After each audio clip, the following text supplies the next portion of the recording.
Hey there everybody. We're here at Morgan-Monroe State Forest today. It is an unseasonably warm and beautiful Sunday in early February. Perfect day to get out for some winter hiking. One of the lesser known features of this forest is a permanent compass course that they've got installed here, as well as a permanent orienteering course. My job as a volunteer down here at Morgan-Monroe is to help maintain these two features by checking trail conditions on the compass course and by visiting the controls themselves. Ideally, once or twice a year, we'd like to visit every one, make sure the control is still there. If it is there, is it damaged? Is it broken off? Does it need any sort of attention at all? Report these conditions back to the forest office, and then also assist with repairs or replacements if needed. So with the weather as it is today, it was really kind of hard to resist. I thought this would be a good day to try to get out here and check on a few of the controls. So why don't we go and check out the map and try to put together a game plan for this winter hike for today. All right, let's go. Now this is an enlargement of the map that's in the brochure for the orienteering course. I'll put a direct link in the video description for this PDF so you can check it out for yourself. The last time I was here in late November, I visited these 5 controls here. For today, I think I'm kind of looking north into the Oak Ridge area and looking at seeing if it makes sense to make a loop out of these controls. There's 7 controls here, and it might be nice to have a plan A and a plan B of attack today.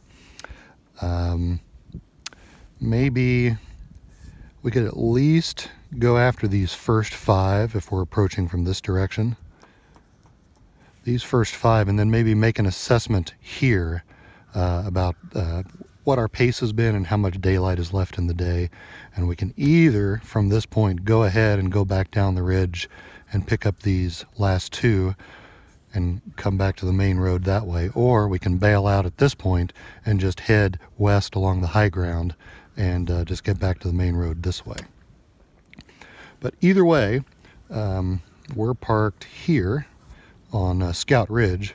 We'll want to backtrack to the radio tower, and we're just going to follow this high ground along this ridge. We're going to follow it to the north first, and then we're going to let us take it to the east. It's going to run us right into the first control here, Control X. Then we'll go down to the water, follow the water along to W. If we keep following the water, it'll take us to the stream crossing here at Q, which will be a great attack point to go north from here to I think that is. I'll correct it in the description if that's wrong. And then we just hit S and T and then make our decision about which way to go from there. Okay? So I think that's a plan. Let's head to the water radio tower and then head north from there.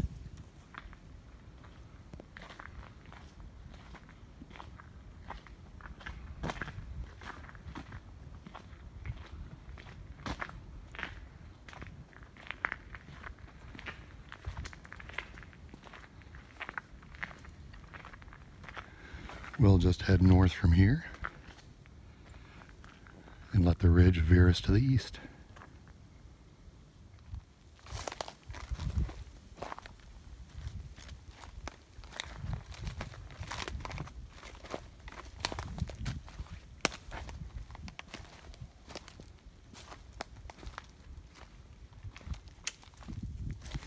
So after walking east along this ridge for a little bit, we're now heading down. As we look behind us, we can see the high ground behind us, so we know we're heading downhill now. So if we're lucky, this should run us right into the first control. We're nearing the very end of this spur now, and this should bring us upon our first control of the day.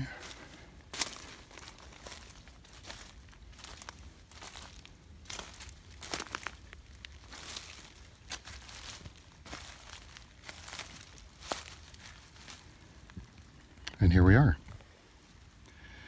These are what we are looking for today.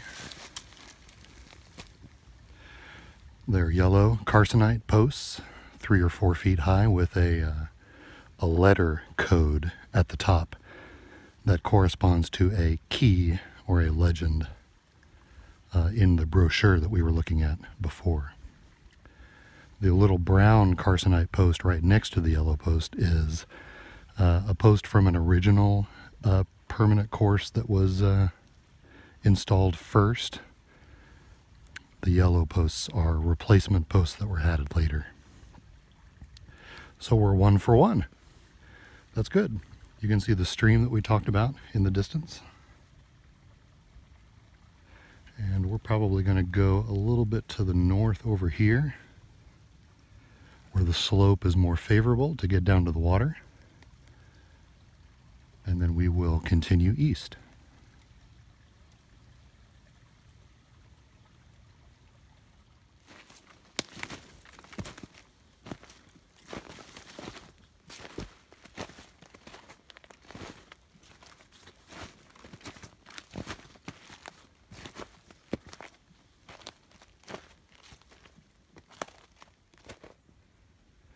Now we've been following this creek to the east to get to the nose of the spur that the next control is on,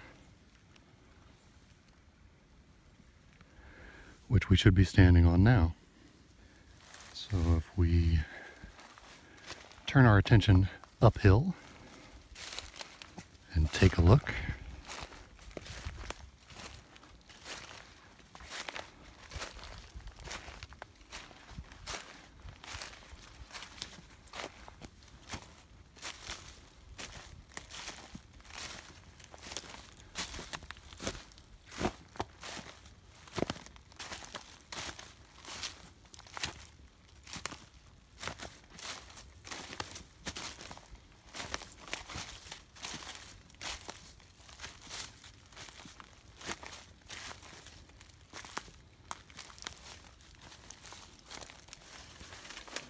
we're 2 for 2.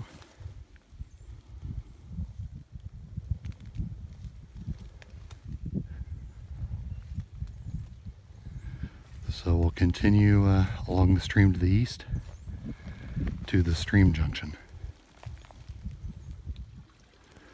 Now we've continued east to the stream junction. We're at the junction here now. This is control Q. This is not one of the controls we're looking for today.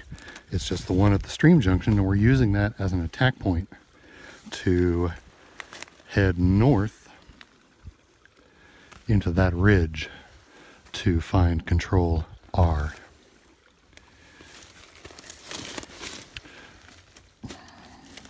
This control here is usually the most damaged of the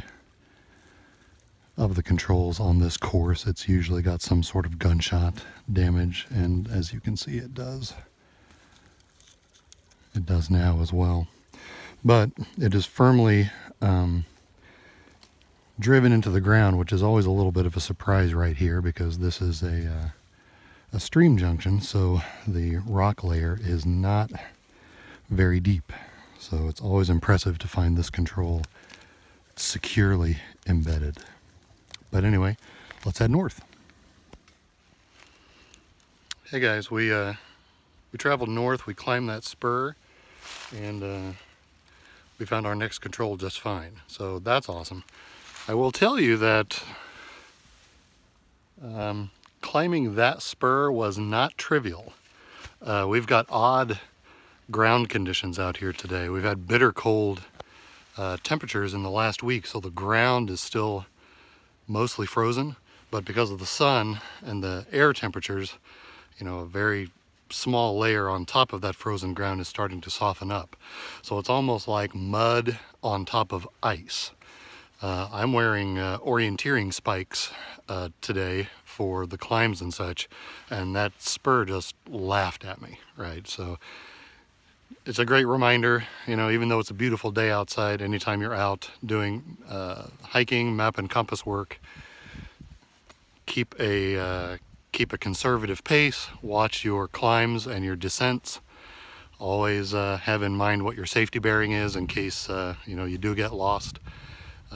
For where I am now, it's west. Head west and stay on high ground long enough and you get back to the main forest road. So always keep safety in mind when you're out doing this kind of stuff. So let's see if we can make it to the next one. So we continued north up the ridge and then took our first kind of skinny spur out to the east. And it led us to our next control.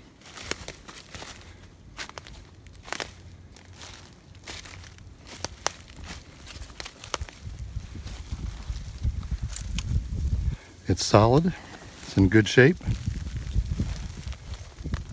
We're on a roll today.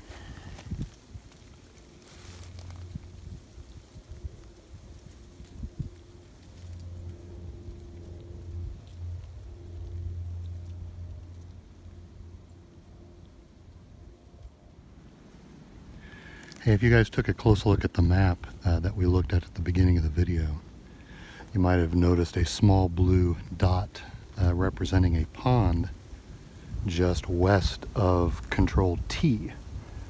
And this is that pond. It's frozen over, as you can see. And you might notice that the banks around the pond look like they're built up, kind of like a crater. That's because this kind of a pond was dug out by pioneer homesteaders long ago. And it was a very typical thing to do. If you were a homesteader and you had cleared one of these ridges and built a homestead and tried to farm these ridge tops, it was very common to dig out a pond, you know, around a natural spring, so that you would have a water supply up on the ridge top close to your homestead, so that you wouldn't have to, you know, take buckets 100, 150 feet down the ridge to get to the stream below. But this pond also represents the point where we turn east to get to Control T. So we're gonna head off in that direction. And it's a pretty straight shot east from the pond, out this spur.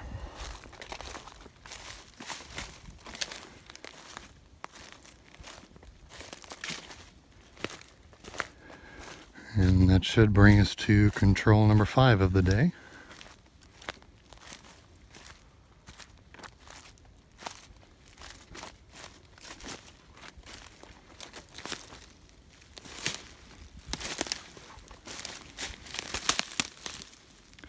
Looks good, feels good. It's got a little companion marker at the bottom. Number 25 from the old original course.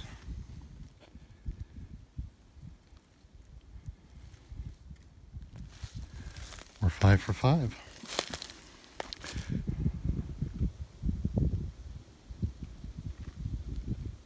Just gorgeous out here.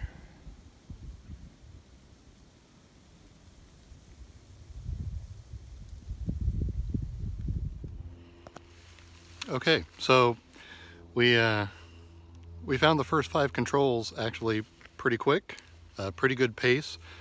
We've only been moving on the map about an hour and a half. So in terms of pace and in terms of light remaining in the day and just the visibility and the conditions and the temperature, everything looks good. But as we talked about at the beginning of the video, this is the point where we would make a decision about whether to get the 6th and the 7th controls or just head back. And you know, it's not light or pacing that's an issue. Now that I've been out here for a bit, it's ground condition that's the issue. North is behind me. That's where the last 2 controls are. And in order to get them, I'd have to embark on about 180 to 200 foot descent down the side of that ridge down to the water level below, and then pick up the 2 controls, and then there would be a corresponding 180 foot climb back out of that hollow to get back up to the level of the forest road. And as much as I would like to bag those 2 controls and call this part of the course done and inspected for the year, I just don't think today is the day to do it. I'm hiking solo today, and with the conditions that I've seen, with the frozen ground and the slight layer of soft dirt or mud, it would be just too easy to get into a sliding situation on that descent and slide for perhaps a while before being rather unceremoniously stopped by a tree or a stump or a rock, and it could end up in a situation that I could not get out of very easily. So understanding that, I think it's the more prudent move to call it at 5 controls today. And since we're already at the ridge top, we're already at the high level of Oak Ridge, which is the same level as the forest road, we'll just stop here, turn west, and walk our safety bearing all the way back to the road. I think that's the right answer for today. The other 2 controls will have to wait for another trip, I think. All right, so let's head west and head back, all right?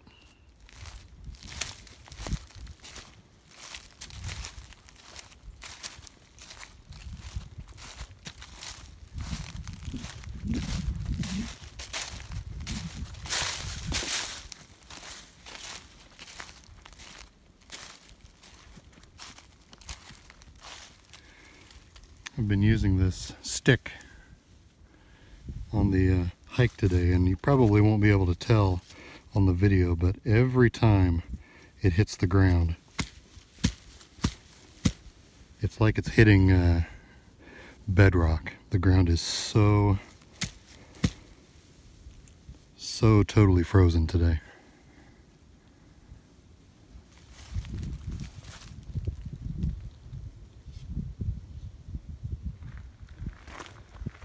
Continuing on, Oak Ridge to the west brings us to the Oak Ridge camping area.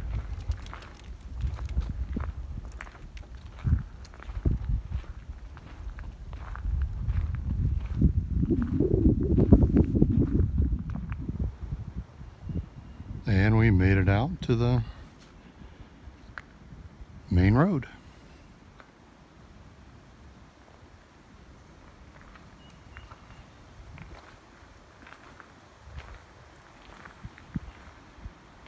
Just a hike back down to Scout Ridge and we're good to go.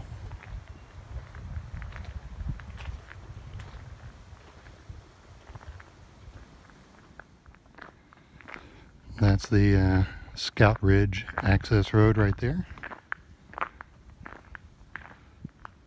And you should be able to see the radio tower through the trees where we started.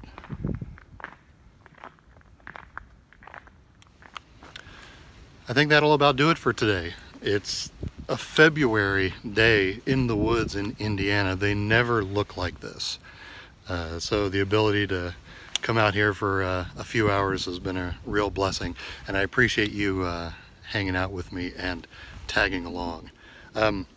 If you want to try your hand at finding any of the controls on the orienteering course down here at Morgan-Monroe State Forest, like I said before, I'll put the link to the brochure in the description.